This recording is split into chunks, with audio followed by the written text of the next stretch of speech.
Here we are once again, back at the Amherst kitchen table of Hampshire College astronomer Dr. Salman Hameed, Mr. Universe. It is a whole new season, and that season is award season, which kicked off last night with the Golden Globes. And since you are on the board of Amherst Cinema, we're going to talk a little bit about that. But we are going to talk about astronomy, too, and the Parker Solar Probe. But first, where do you want to go first? You want to go Solar Probe or you want to go Golden Globe? Well, I mean, depends upon what is more important. And Golden Globes it is. There you go. Okay. I agree with you. First of all, you and I are both huge fans of one of the big winners in television last night, Shogun. Loved that show. And it was just so great. I mean, apart from the fact that, I mean, it's most of the show is in Japanese. Yeah. And which I love about it. The original Shogun show was mostly in English. they should not have shogun that.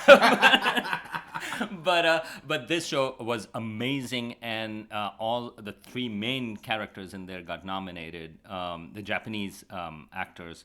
And I loved the fact that they won. B, loved their acceptance speeches. They were great. Even the first one came in and he had a translator next to him and didn't use the translator. Uh-huh. And then for the supporting actor, he came in and that was a joy to listen to his speech because he was just like genuinely surprised and happy. It was Also, he looks like 50 years younger than he looks like in the show. I couldn't believe how young that guy actually was. Monty, that is magic. That is TV Movie magic. You grow a beard and all of a sudden you look like you're an ancient Japanese samurai. It turns out you're just like a 20-something-year-old guy. But if you haven't seen, so for people who are listening who haven't seen Shogun, give it a shot because there is something that I have a sort of like, right now on my mind, and that is that most of the shows on TV, there was an article about it in New York Times as well, are sort of like okay. Yeah. They're not great, they're not bad, and they're sort of like middle because that's how apparently, like, with these algorithm organized way of creating shows, they're kind of like in the middle level. But Shogun is not one of those shows. I mean, I thought Shogun was really excellent and the story was gripping and it really puts you in the context of sort of like, Japanese culture in the 16th century. I'll also say it has the sexiest non-sex scene I have ever seen in my entire life. It's unbelievable. Yeah. There was a spoiler. Not saying exactly what's going on, but it's incredible. So you're on the board of Amherst Cinema. I was angry the whole time that the Brutalist hasn't been at Amherst Cinema yet, and the Brutalist won all sorts of awards. Are we going to be able to see this? Yeah, yes, it is going to be at Amherst Cinema. So just hold on for a little bit, Okay, we fine. try our best. Look, my son prints out these ballots every award show, and we have to try to guess who's going to win. My son got 17 correct. I only got 11. But the Brutalist won all sorts of awards. I couldn't even give my honest input on it because I had no opportunity to see this movie. Yeah. But it won so many things. But other than The Brutalist, almost most of the films actually have either played at Amherst Cinema or are still playing over there. So yes, but The Brutalist, if I remember correctly, I think it is coming in January, so this month. Okay, good. So it should be there. But I was a little bummed Anora didn't win any awards because I think that was like an amazing film. Saw that at Amherst Cinema. That was incredible. But The Substance. Yes. That is weird, out there, and glad that Demi Moore won. And Demi Moore's acceptance speech was unbelievable. Really excellent. So I'm glad Wicked won the fan one. I mean, I thought that the Witches of Wicked could have won, actor and supporting actor, but they didn't in their categories. But they did win the category cinematic and box office achievement. And the surprises were good. And I also should say something actually that isn't playing at Amherst Cinema. I don't think I should plug it, but no, it's okay. But A Complete Unknown. Yeah. I thought Timothée Chalamet is amazing in that as Dylan, and he was nominated but didn't win. And you liked that? I liked the film, yeah, and I liked his performance. I mean, I think I love Dylan. And, I know you do. And I like Dylan so much. I was like, I don't want to go. I love Chalamet, but I was like, I don't need more Chalamet in my life. Dune was plenty. But every person to a one, even the skeptics that have gone to see it, it makes me, I will see it. I mean, he's amazing, and Edward Norton as Pete Seeger, Yeah. he's amazing as well. No, I think it's a good movie. It's not an amazing film. Yeah. It's a pretty straightforward story about that period of time in Dylan's life. But I think Timothée Chalamet is quite incredible in the movie. Yeah, it was funny at the Golden Globes where they got Adam Sandler to say Timothée Chalamet in the classic Adam Sandler accent. Nikki Glaser, great job. I met her at Solid Sound, actually. Oh, I didn't know She that. did, was like a surprise guest at Solid Sound, not the last one, but the one before. Okay. No. All right, well, there's the star report right there with the Golden Globes from last night as we've entered award season. But we are usually talking about astronomy with Hampshire College astronomer Dr. Salman Hameed. I thought you had a great turn about about stars, and now we're going to talk about our star. Yeah, we are. Oh, okay. Yeah, astronomy. The sun. Oh, I see. And the Parker Solar Probe. Parker Lewis can't lose. The Solar Probe. So just before Christmas, on the 24th, Christmas Eve, actually, it was the day of the Christmas Eve, there is a spacecraft that has been going around the sun, and that we sent as humans, and it came the closest to the sun and survived. And this was a deliberate thing. It's not that, hey, it accidentally got closer, but this is one of the actually really interesting spacecraft. It's named after a solar scientist, Eugene Parker. They didn't call it Icarus when they were going to try to get this thing to go so close to the sun? They wanted it to work. I think that may have been one of the names, but they're like, we wanted to survive. And Have you ever seen, quick aside, the Ali G show? Where he interviews Neil Armstrong and he asks how long it will be before man can walk on the sun. yes, I have seen that. Is that the one where he makes a joke about like going at the nighttime? Yeah. What about in the wintertime when the sun's cold? But this spacecraft, we really want to know what causes solar storms, for example. That is crucial because this can cause huge disruptions in our satellites. They can, when you have these big solar storms, these high energy particles, which are in the solar wind, so those are protons, high energy protons and electrons, they can come in and wreak havoc with our instruments. And there have been big ones that have knocked out satellites, but so far we haven't had like huge event that we know historically have taken place. And there is one from the mid-19th century called the Carrington event, which knocked out sort of like telegraph machines at the time and things like that. And so now we're like, okay, we are so dependent on our space infrastructure in some sense that people are worried about it. Mm-hmm. So we want to understand, and this is also the case for astronauts, for example, going to the moon or to Mars. When you are in space, it's very hard for you to be protected from a solar storm. So we want to know. And now, we experienced some of those storms beautifully last year when you had the aurora, or northern lights, that we saw here in Amherst. And twice, in fact, last year. And normally they don't come this south, but they did. And that's because the sun is in a more active period right now? So sun goes through a cycle of 11-year cycle of active, and then it goes to a phase where it's not very active. Now, why is that the case? So, well, it has to deal with magnetic fields and things like that, but we have to understand what causes these. So Parker Solar Probe is specifically designed to understand what really happens when these storms at the sun happens. And how do these magnetic fields interact? How do they throw out, or in some sense you can think about, how do they whip out these charged particles that come out? Now there is a mystery alongside with that, and that is when you look at the sun, the solid part that you see, it's not solid, it's gases. It's just that that's where it becomes opaque. Mm-hmm. And that is called the photosphere. That is close to around 6,000 degrees. Which doesn't seem like that hot. But the gases above that, or meaning to say away from the center of the sun, then it becomes about 1,000,000 degrees. That sounds hot. That is the corona. But that is not opaque. But it's still, it gets hotter. So that's a puzzle that beyond the photosphere, if you go in towards the interior of the sun, the center of the sun, the core, that is around 10 million degrees.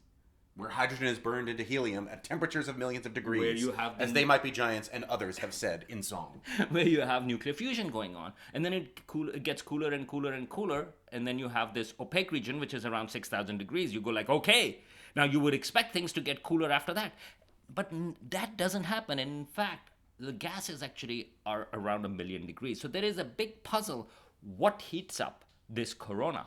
Now this corona also, connecting it to last year, you can actually see it during a solar eclipse. Yes. When the photosphere, the opaque part of the sun, is blocked, then you see the gases around it, and those are the gases that are about 1 million degrees. What was that? We saw some plasma thing, right? When we were looking at the total So solar those were eclipse? the prominences. Those are sort of like these arches of material that is basically trapped in magnetic fields on the close to it on the photosphere, and we think that it is these kind of processes that are heating somehow the corona. And so solar probe, this Parker solar probe, it has gotten very close. It's gotten to about like if I remember correctly, 3.8 million miles above the photosphere. Now the sun is about 93 million miles from us. So this is the closest that humans have sent anything that has survived. I mean, I don't know, maybe some satellites may have gone and burnt, but this was deliberate. And this is also the fastest spacecraft that humans have ever built. Ah. And partly it's because, I mean, it has gone through this gravitational assist, and sun is a big gravity thing as well. So it actually goes around close to around 430,000 miles per hour. So how long did it take to get? It's already at the sun, even though it left on Christmas Eve day. Oh, it didn't leave at the Christmas Eve day. It was there over there, but it has been going for a couple of years. And in fact, it actually took a gravity assist from Venus, and I think 2 assists from Venus, and now it is around the sun. But the question was, will it be able to survive?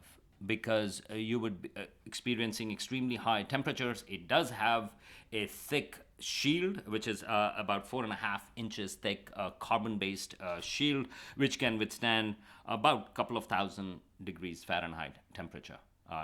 So that's what it's supposed to, so that it doesn't damage the instruments.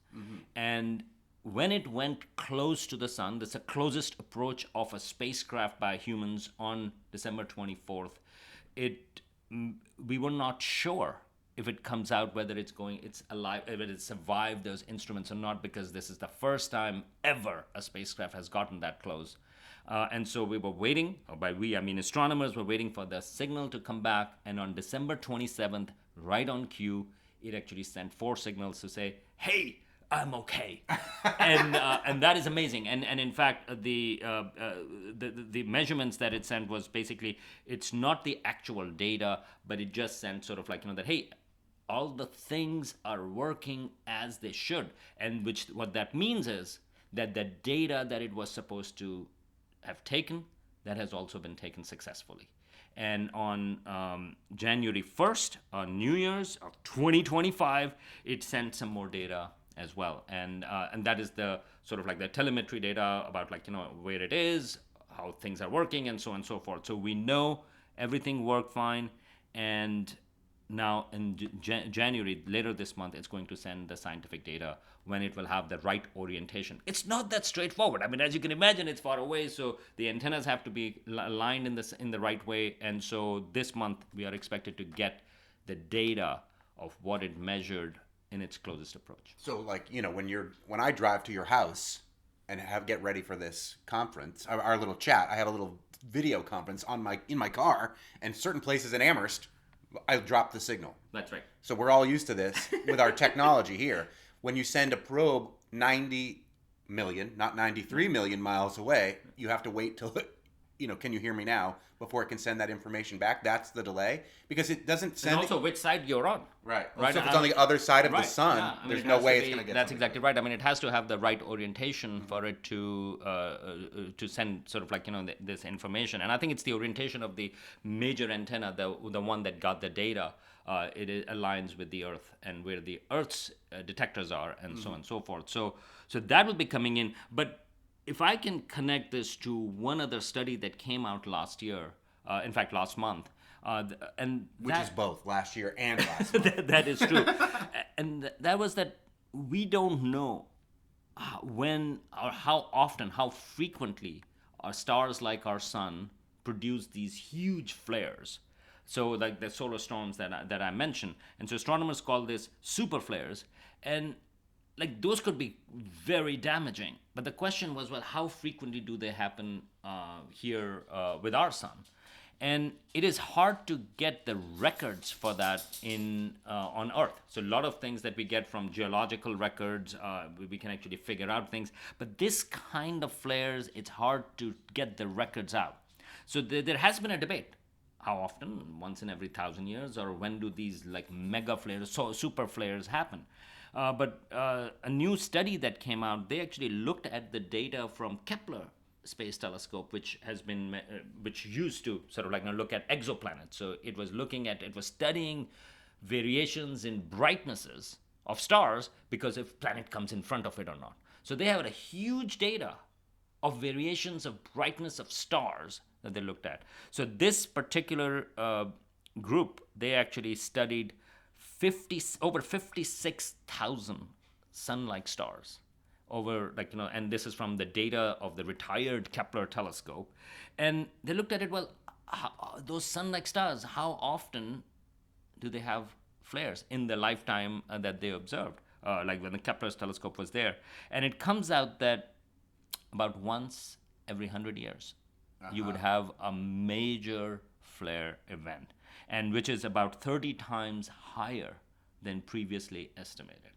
And so, I mean, in some sense, well, we have to be ready for that, because a Carrington event that I mentioned was, I think, in 1859. And it knocked out the telegrams at the time? At the What time, about- yeah, telegraph machines at the time. So if such an event happens today, it's going to be extremely disruptive, and we have to get ready for that. But this Wait, is how do we where- get ready for it? What do we just shut everything off? Like unplug all of our computers? Don't we only have 9 minutes from when a flare happens from the sun to get to the Earth? That's how long the speed of Well, light takes for us to get here? Right, but remember, we were getting some forecasts about the solar flares, Right. And we could actually see, hey, when is the sun active, and you can actually see, hey, this is a region, for example, on the sun that is becoming a bit more active. There are some magnetic fields in there, and so on and so forth. So I think this is what we are trying to understand, that what happens when a large flare takes place? What happens before that? Can we predict it? A little bit like you can think about it like earthquakes. Like, I mean, sure enough, when earthquakes happen, they just happen. But on the other hand, people can actually, there are detectors now, as we understand more in terms of the motions of plate tectonics, we go like, and we also know Something that might happen soon. and we also know the locations, right? I mean, where it might happen, or with volcanic eruptions. People have now a better idea. It just doesn't like happen usually. I mean, we are surprised when a large eruption happens and there was absolutely no signal coming, which still happens. And that actually goes into the data for understanding the next one. Right. So you can think about it in the same way that when we are looking at the activity on the sun, we can actually predict, okay, well, here is sun is on the active phase. Hey, here are some magnetic regions in the sun that are merging together, for example, and that could cause a large flare to happen. And if that happens, you can actually shut down some instruments. You can point satellites away from it, and you can go out and look for some great northern lights, a great aurora borealis. So you can do all of those things, but this is the process of learning. What I like about these two stories is that when you look up in the sky, you see these like point-like things, and humans have looked at it sort of like, for thousands of years, and you're like, hey, what are those? Well, if you want to understand what those point-like sources are, well, Parker's solar probe just went very close to one of those. It just happens to be very close, so we actually see it as a ball. But it's the same star or the same type of star that actually you see up in the sky. So that is what we are learning. But if you want to understand how our sun is going to behave, well, you look at a lot of them, like astronomers did with the Kepler space telescope, and they can actually predict when our sun, for example, is going to misbehave, and it looks like every 100 years or so, you can expect a major flare. So on a small scale, getting close personally with the spacecraft that humans built, all the way to large-scale data of 50,000 stars. They're all telling us about ourselves and about our own sun. I like to misbehave once every 100 years too, so I'm coming up. I think you've misbehaved already quite a bit. I think you've used that one. All right, I got 75 more years to go before I have to misbehave again. Oh, can I say one more thing? I should mention that it is this Parker's solar probe is going to get this close again twice this year. Once on March 22nd and again on June 19th.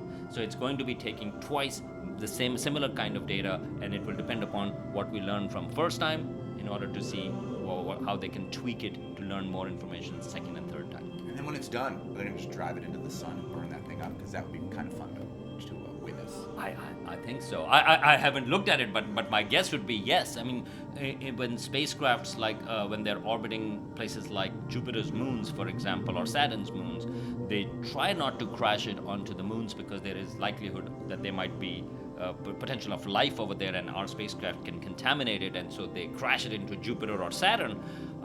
They've done that before with Galileo and the Cassini spacecrafts, but in this case, unlike those beings in the sun, I think that should be okay. So my guess is, yeah, that would be cool. You get some data from that as well.